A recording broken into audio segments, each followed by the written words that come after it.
Hi, and welcome once again. So, today we are pondering a really important question. Do we need to be committed in order to have the results we want? Or are the results of our health or wellness and our mental being the result of the kind of commitment we have made, the stages of commitment, the levels of commitment that we have already made? So, let's have a look at this, shall we? Let's say you wish to go to sleep at 10 o'clock every night. Now, this involves a plethora of choices. It means that, first of all, you have to communicate that to yourself first, because without that, it won't happen, of course. You might have to communicate to others with whom you live, or others with whom you work, or people who normally call you at nights, or with whom you are on social media at nights, and let them know this. And the importance of letting them know this is because this will give you the opportunity to get support. Support is really, really important. If we do not have the support we need, we tend to fall back on what we already know or what we're comfortable with. Same thing goes for food, movement. Notice I did not say exercise. I said movement because we need movement, not exercise. Exercise to me is something more rigid. It's something that we have to plan for, find time for, and do. Movement is required of all living beings. All plants move. Even stones are living beings and they grow and expand. All living beings need movement.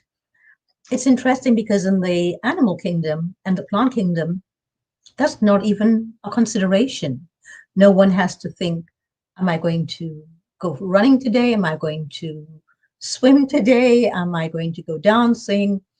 No, it's just part of who we are. It's just a natural part and parcel of being alive. But in humans have developed this incredible aptitude of saying, I think I'll just veg out for today. I wonder who actually invented that phrase, veg out, because vegetables move all the time and vegetables grow. So I don't think that's actually the proper terminology for that, but let's stick with that terminology anyway. So, what do you get from vegging out? Maybe you are overly exhausted. Maybe you are lacking a lot of sleep. Maybe you have not been eating for healing and health and wellness and well-being. Maybe you are following the companies, corporation industries who push you to buy this, buy that, eat this, drink that, and you are actually doing as they tell you. Maybe you're under their spell. Maybe you've been subliminally hypnotized to think that that's who you are, that you need to have those chips or those crisps, or that you need that soda, which I don't know what part of the body needs soda or how that's beneficial to any cell in our body. It's interesting because we don't think about that. We just do it because we are actually hypnotized. We allow ourselves to be hypnotized. So I would like you to think about deconstructing the decisions you make around movement and around food. Are you committed to yourself? Are you wholly and fully committed to yourself? Or is your commitment level this amount? Or is it this amount? Or is it this amount? Or is it wait, or is it the full and whole commitment? Is it the full Monty? You need to make a decision once and for all if you do not like what you have reaped in your life. When we have diabetes, we did not get diabetes, we created it. We lived a lifestyle for diabetes, which is why we now have diabetes. You have to have everything in place for diabetes to show up. You did not get uh, a problem all of a sudden with your blood pressure. You had to have a lifestyle to create it. So the same thing goes, which is this is the news that I love, the most welcome news, is that you can switch it around. You can have a lifestyle that creates wellness and well-being and vibrant energy and love and beauty and truth and grace and excitement of being alive. You can have, all of us, every one of us can have this. We just have to be committed to the step that it takes to achieve it, because it all comes down to the level of commitment. If you're just committed this much, this is how much your health, how much health and well-being you will get. If you're committed to this much, this is exactly how much health, well-being, happiness, and actually serenity, peacefulness you'll get. If you're fully committed, wholly committed, you will be fully and wholly alive and vibrant and enjoying being alive and being yourself, and other people will so enjoy being around you. So it's really about awareness, isn't it? Looking at our levels of commitment and changing them. And maybe, we change it today and then tomorrow we increase it, we decrease it a little bit the next day. The level of commitment to how much sleep we're going to get, the level of commitment to how much time we're going to spend outdoors. So our vitamin D intake will rise. There is almost no life exists without sunlight. And yet we're being told to stay out of the sun because the sun is harmful for us. If it's harmful, it's because we have created that because of global warming and because of all the issues that we now have. But we can change it. So if we need vitamin D, it comes from the sun. It doesn't mean we need a tablet. Plain and simple. We need to be out in the sun. Maybe we do not need to be out into the sun all day long or out in the sun more than 15 minutes each time, but we need to be outdoors. We need to be out in the sun. We need to get some negative ions in our system. We maybe go to the beach, go to the mountains, go to the redwood forest when they're not being burnt down. And we need to commit to what we put into our bodies. We need to commit to who we wish to be. I wish to be healthy, so my commitment is to everything healthy. We also need to commit to how many degrees of this we want. We need to decide what degree of this. Do we want the whole thing, the full array of health? If we do, then we need to make some changes. And these changes are critical. And these changes are daily. And this is the thing, the commitment has to be daily, hourly even. When we get up in the morning, do we even get up? And what time do we get up? And what do we do first thing when we get up? So when I first get up, my preference is always to give thanks. First of all, I'm usually surprised I'm still here. And I give thanks for that. And I don't know how much longer I'll be here that day. So I give thanks for whatever shows up throughout the day. But we need to make a commitment. And the next thing I do is I like to meditate first, because then I get in touch with myself, my needs, who I am, what it is that I wish to take part in that day. And then I partake in movement of some sort, because I love to dance. And I was at one point was a dancer. When I say a dancer, I mean I actually did so on stage, but we're all dancers. We're all dancers. Move. Just go and throw your arms out and put some music on and move to it. Or go for a walk, go for a jog, go for a run, go for a swim, get on a rebounder, do whatever it is that creates pleasure for you in movement. And if you say, I am just too exhausted, too tired to move, fine. Get up anyway and maybe do some gentle stretches. Maybe get up and just go outdoors and just sit outdoors and do some deep breathing. That alone will make a huge difference. So it depends on the level of commitment, if you're willing to do that or not. If your level of commitment is this, you probably won't even want to do that, because that means getting up and putting on some clothes, getting outside the door, etc. Dress up for yourself. I find that when we dress up for ourselves, we will do more. Everything really leads into what we end up doing that day. The colors we're wearing or not, the designs, the look of our place, is it clean or not? You know what I did? I actually started studying what does one do in a monastery.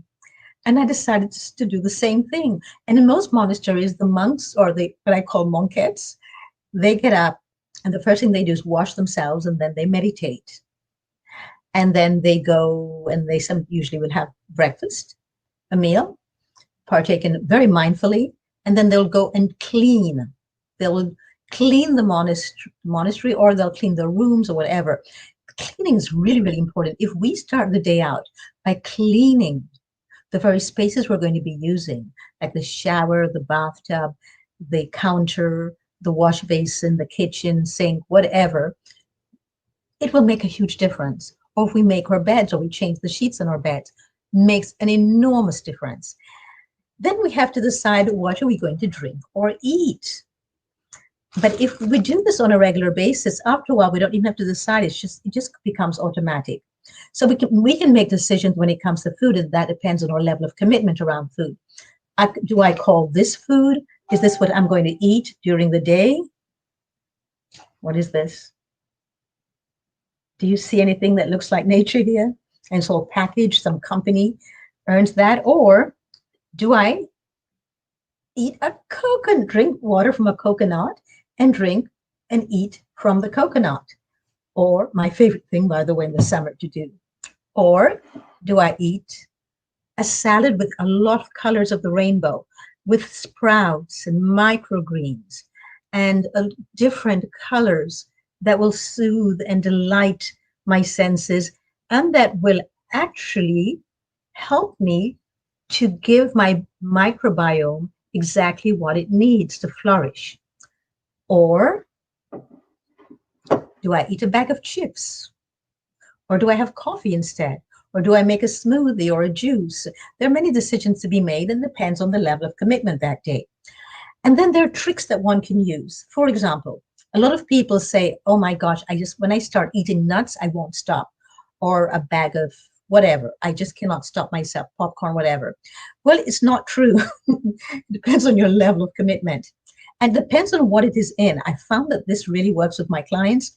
For example, if you have the nuts in a glass jar, and every time you take out a few nuts, you then close the glass jar afterwards, you put that down, and then you sit down quietly, peacefully, and happily. And then you chew those nuts, but you bring your awareness to it so that it's chewed between 30 to 50 times before it goes down your esophagus. And that's real mindfulness. If you do not put the top back on the jar, you'll probably just keep doing this. And then you'll probably have extra in your hand before you even finish chewing. And you'll be putting more in your mouth before even the first few have been chewed yet and have gone down your esophagus. Be mindful, be grateful, give gratitude to everyone who grew these, picked them, schlepped them, brought them to you, packaged, bottled them, whatever, and brought them to you. If you're doing that, you'll be actually chewing 30 to 50 times without realizing it, and you won't be instead opening this up and throwing more down your throat. Of course, that depends on your level of commitment. Or if you buy it in a plastic, this happens to be raw macadamia nuts. If you buy it in a plastic bag, I find that people eat from plastic bags or who eat from paper bags, that they actually are constantly doing this. They never stop. They never stop. So don't leave it in a plastic or paper bag. Put it in a glass jar and make sure that the top is narrow so you don't get a lot out at any one time. This will make an enormous, enormous difference. So instead of using plastic, anyway, you ought not to be using plastic anyway, then, these are raw Brazil nuts, by the way, which we need for selenium, and we need to be having about 6 to 8 of these a day. Watch my show, Elegantly Raw, for more on that. Then you will find that if you start the day out by doing things like this that make you really much more mindful, and then you use this every hour, you check in with yourself. What am I doing that will, or what can I do that makes it everything more mindful? By the time that you get to a full meal, you will choose more likely a meal like this, where you have microgreens and sprouts and all different colors of the rainbow in there. I love that smell. And you will make this choice because you've made these choices all day long to be mindful and to be healthy, this will just be automatic for you. It won't be something you have to think about. And so the level of commitment is what we need to make. How much health do we want? Because the level of the state of your health will actually mirror that.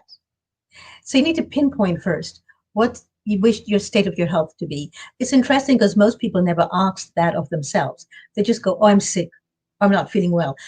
But you made decisions that contributed to that. Did you ask yourself, what state of health do I wish to enjoy today or on Monday or on Tuesday? Because then you have to start eating for it, moving for it, drinking for it, sleeping for it, smiling for it now, because smiles are important.